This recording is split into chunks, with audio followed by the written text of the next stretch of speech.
ડભોઈમાં સરકારની અમૃત યોજના અંતર્ગત 2.75 કરોડના ખર્ચે તૈયાર સરદાર બાગનું ધારાસભ્ય શૈલેષ મહેતાના હસ્તે લોકાર્પણ કરવામાં આવ્યું હતું। નવીન સરદાર બાગમાં બાળકો માટે આધુનિક રમતગમતના સાધનો, ભગવાન રામની પ્રતિમા સ્થાપિત કરવાની વ્યવસ્થા, સિનિયર સિટીઝન માટે શાંતિપૂર્ણ બેઠક વ્યવસ્થા, વોક સ્ટ્રીટ અને કસરત માટેના સાધનો જેવી સુવિધાઓ ઉપલબ્ધ કરવામાં આવી છે। સાથે જ નગરજનોની સુરક્ષા માટે સીસીટીવી કેમેરા પણ લગાવવામાં આવ્યા છે। બાગમાં એક ઓપન ઓડિટોરિયમ પણ બનાવવામાં આવ્યું છે, જે સામાજિક અને સાંસ્કૃતિક કાર્યક્રમોના આયોજન માટે ઉપયોગી થશે। આ બાગના નવનિર્માણથી નગરજનોમાં ભારે ઉત્સાહ જોવા મળ્યો હતો અને પહેલા જ દિવસે લોકાર્પણ સમયે મોટી સંખ્યામાં બાળકો, યુવાનો તથા વડીલો ગાર્ડન ખાતે ઉપસ્થિત રહ્યા હતા। સાથે જ લોકાર્પણ પ્રસંગે ડભોઈના ધારાસભ્ય શૈલેષ મહેતાએ પોતાના ઉદ્બોધનમાં નગરજનોને બાગનો સદુપયોગ કરવા, સ્વચ્છતા જાળવવા, તેને જીવંત રાખવા અપીલ કરી હતી।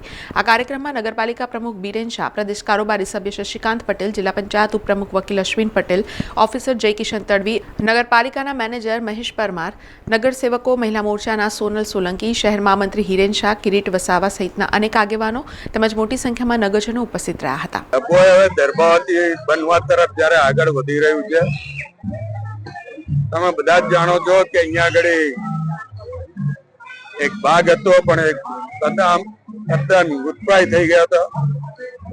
સરકાર તરફથી 2,36,00,000 જેવી માતબર રકમ આપવામાં આવી અને ત્યાર પછી પણ કામગીરીમાં તકલીફ ના પડે એટલે બીજી 40 લાખની બીજી ગ્રાન્ટમાંથી રકમ વાપરવામાં આવી અને 2,75,00,000 ના ખર્ચે આજે આ સરદાર બાગ નું લોકાર્પણ કરવામાં આવી રહ્યું છે।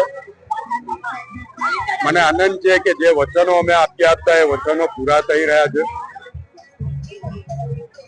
દર્ભાવતી નગરીના લોકો માટે આનંદ પ્રમોદ માટે કોઈ સાધન નહોતું, બાગ બગીચાઓ, દીકરીઓને ગૌરીવત માટે પણ સગવડો નહોતી, ત્યારે આ બાગ નવનિર્માણ પામ્યો છે।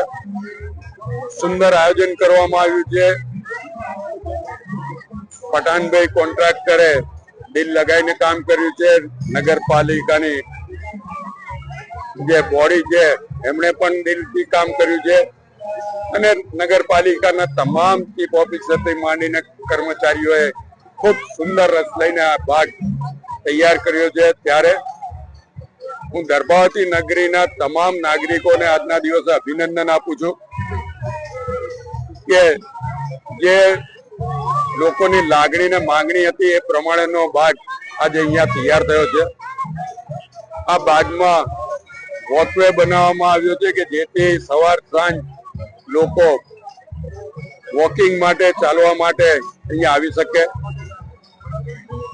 અહીંયા કસરત માટેના સાધનો પણ અહીંયા મૂકવામાં આવ્યા છે, જેથી સ્વાસ્થ્ય માટે લોકો અહીંયા આવી શકે અને આ સરદાર બાગમાં નાના બાળકોથી માંડીને સિનિયર સિટીઝનોને પણ સમય પસાર કરવાની વ્યવસ્થા છે।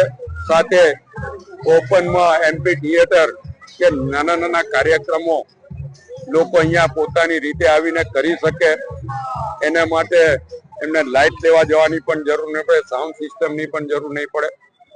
અહીંયા ભગવાન રામ પણ અહીંયા બિરાજમાન થયા છે। આપ જોઈ શકો છો કે લાઇટિંગમાં આ બાગનો નજારો કંઈક અલગ જ દેખાય છે। ત્યારે આ બાગનો સદુપયોગ કરવા નાગરિકોને અપીલ કરું છું। ટૂંક સમયમાં જ નગરની વચ્ચે આવેલા મોતીબાગ નું પણ પુનઃનિર્માણ થશે, ત્યાં પણ સુંદર બગીચો બનાવવામાં આવશે અને ત્યાર પછી જે રમત ગમત સંકુલ બને છે તેની સામેના ભાગમાં પણ ત્રીજો ભાગ બનાવવાનું અમારું આયોજન છે। સમાચારોના સતત અપડેટ માટે TNN ન્યૂઝને YouTube પર સબસ્ક્રાઇબ કરી બેલ આઇકોન પ્રેસ કરો અને અમારી સાથે જોડાયેલા રહો Facebook, Instagram અને Twitter ઉપર।